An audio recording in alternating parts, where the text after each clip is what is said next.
Welcome back sa isa na namang Taal Volcano episode. Katatapos lang natin gawin ang 1754 eruption. Ito yung the greatest recorded eruption ni Taal Volcano.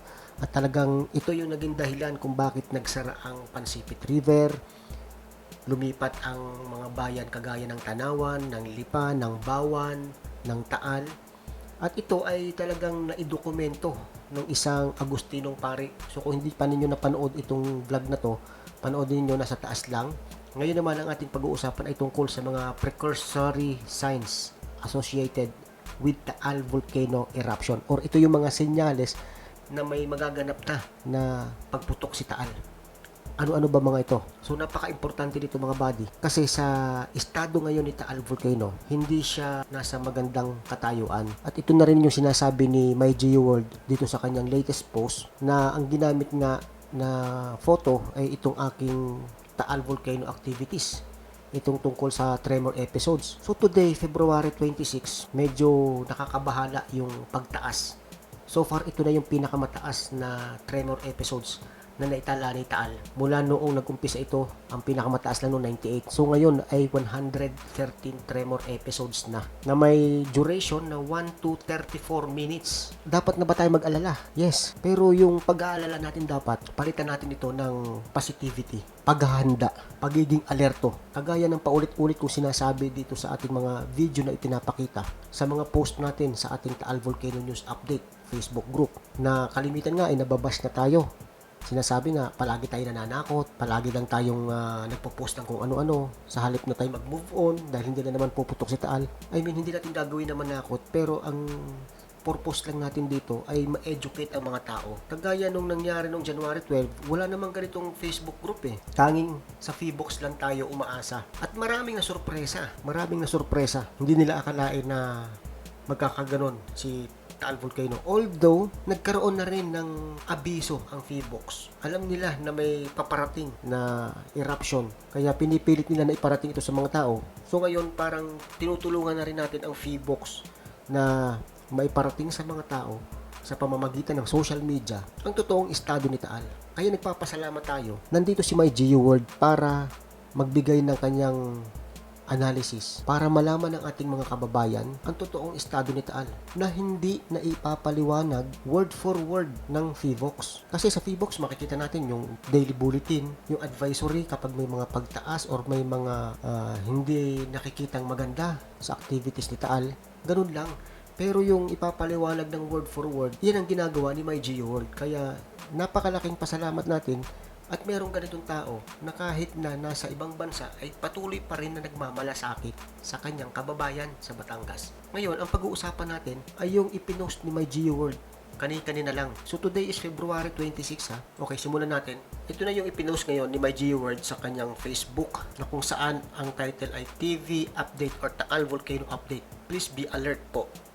So, ginamit niya yung ating ginagawang chart, yung ating ina-update palagi. Kagaya nung nabanggit ko dito sa video na 1754 eruption, ginawa natin to noong February 7, na kung saan nga ay lahat ng mga datos ng Feebox ay pinagsama-sama natin sa volcano earthquakes, sa tremors, thermal anomaly ng Mirova, at yung naitalangan na volcanic earthquakes noon ay 41. At dito na nag-start din yung tremor episodes. Itong nakikita niyo na to. And today, ito na yung latest na bilang ng tremor episodes, 113, at meron ding 7 megawatts na thermal anomaly. Ngayon, anong sinasabi dito ni MyGeoWorld? Maging handa po kayo palagi dyan. Taal volcano systems appear to be in a very delicate state. It could reach its critical phase soon. Hindi po niya kasi nailalabas gaano ang gases sa loob, at ang gas bubbles ay nagkakaroon ng high rate of rupturing sa ilalim ng bulkan. This past few days, mapapansin ninyo, panaka-naka lamang yung pagbuga ng steam ni Taal. Ibig sabihin, yung pressure na nasa ilalim niya, hindi niya lahat na ilalabas. The bubbles, remnants, or ito yung tinatawag daw na volcanic glass, becomes so sensitive to shaking kapag madaming nakalutang sa ibabaw ng reservoir. And yan po ang nagtitrigger usually na mapadali ang destabilization dahil konting shaking lang ay gagalugarin nito ang magmatic or hydrothermal system at parang domino effect po ang mangyayari kung magkakaroon ng may kalakasan na pag-uga. Let us hope na makadigas siya soon para mais ang stress sa sistema. But it is crucial na nakaprepara po ang lahat para walang makot off guard in case ma-destabilize na nga ang system ni Taal Volcano. Malinaw po yan. Wala pa naman pong nagaganap na rock fracturing ulit or yung mga volcanic earthquakes. But if marating niya ang critical state ay ma-breach niya po ang brittle rocks sa ibabaw na nagsisilbing takip niya, and it could cause problem for TVs holding off dahil marami ang ipong gases sa loob. So malakas po yung pressure na aawas. Baka hindi na kayanin ni TV yung lakas ng energy underneath it. Maging alerto lang po pero wag magpapanik.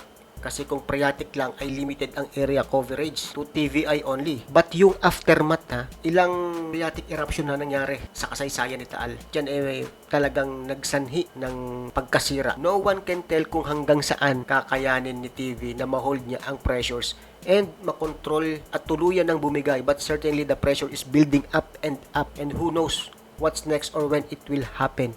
If it will. So napakalinaw po ng pagkakasabi dito ni My World. Ngayon meron pa pong pahabol sa mga nagtatanong, hindi po talaga magtataas ng alert level ang PV or PBOX unless meron silang nakikitang magma breach sa shallow layers na nagaganap sa kalupaan. This means they believe na magmatic gases are coming out indirectly and magma fluids gases are being injected first to the hydrothermal systems and from there it eventually comes out and flow upwards into the upper layer crevices then towards the entrance of the main fissure vents. So yan po yung sinabi ni My World. Ngayon itong alert level ay pag-uusapan din natin kasi marami din nagtatanong, bakit nga ba hindi pa itaas? Nakikita na nga na ganito na may mga pagtaas din activities ni Taal Volcano kasi wala pa siya sa criteria ng alert level. Ngayon binabanggit siya dito na yung brittle rocks na nasa ibabaw, ito yung tinatawag na cap rock mga buddy. Ngayon yung isa pa na ginawa ko na chart para mas malinaw, para lang ito sa volcano tremor episodes. So ito na yung latest 113 tremor episodes. Ngayon yung cap rock is a harder or more resistant rock type overlying a weaker or less resistant rock type. Yan pala ibig sabihin niya. So meron tayo ditong mga nakitang image na kung saan ay pinapakita ang cap rock yun.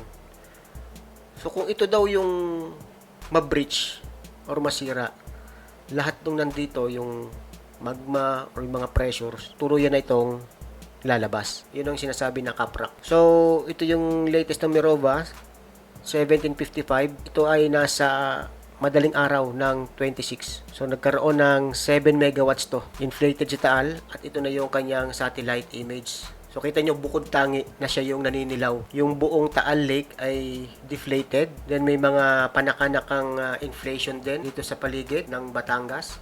Pero sa Taal Volcano Island, ito na siya. Dilaw na dilaw.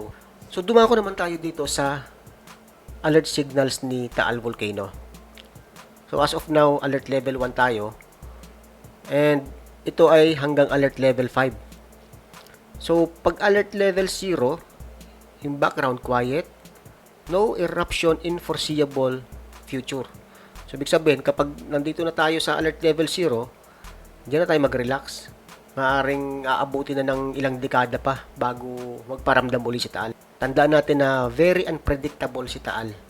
Kita nyo naman yung ipinakita ko sa inyo na interval ng kanyang pagputok. Merong mahaba, merong maikli. At hindi lang sa iisang crater. So sa alert level 1, ito yung ating alert level ngayon, low level seismicity, fumarolic, or other activity. So ano interpretation nito? Magmatic, tectonic or hydrothermal disturbance, no eruption imminent. No eruption imminent.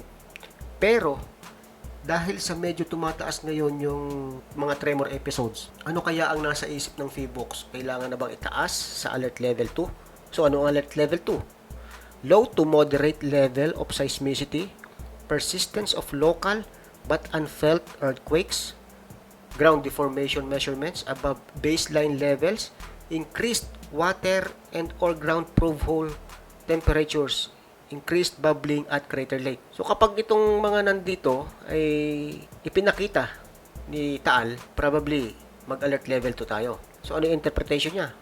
Probable magmatic intrusion could eventually lead to an eruption. Ito yung sinasabi ni May doon sa kanyang post na hindi re-raise ng alert level si Fivox hanggat hindi nakikita na mayroong magmatic intrusion. If trend shows further decline, volcano may soon return to level 1. Then, dito tayo sa alert level 3. Relatively high unrest manifested by seismic swarms including increasing occurrence of low-frequency earthquakes. So, may mga seismic swarms na and or harmonic tremor. Some events felt at ang iba raw ay nararamdaman na. Sudden or increasing changes in temperature or bubbling activity or radon gas emission or crater lake pH. So, yung acidity, yung temperature ng lake, bulging of the edifice, and fissuring may accompany seismicity. So, may pamamaga ng edifice, meron ng pagigitak, at may mga kasama na rin na mga pagyanig. So, ano interpretation? A, if trend is one of increasing unrest, hazardous eruption is possible within days to weeks.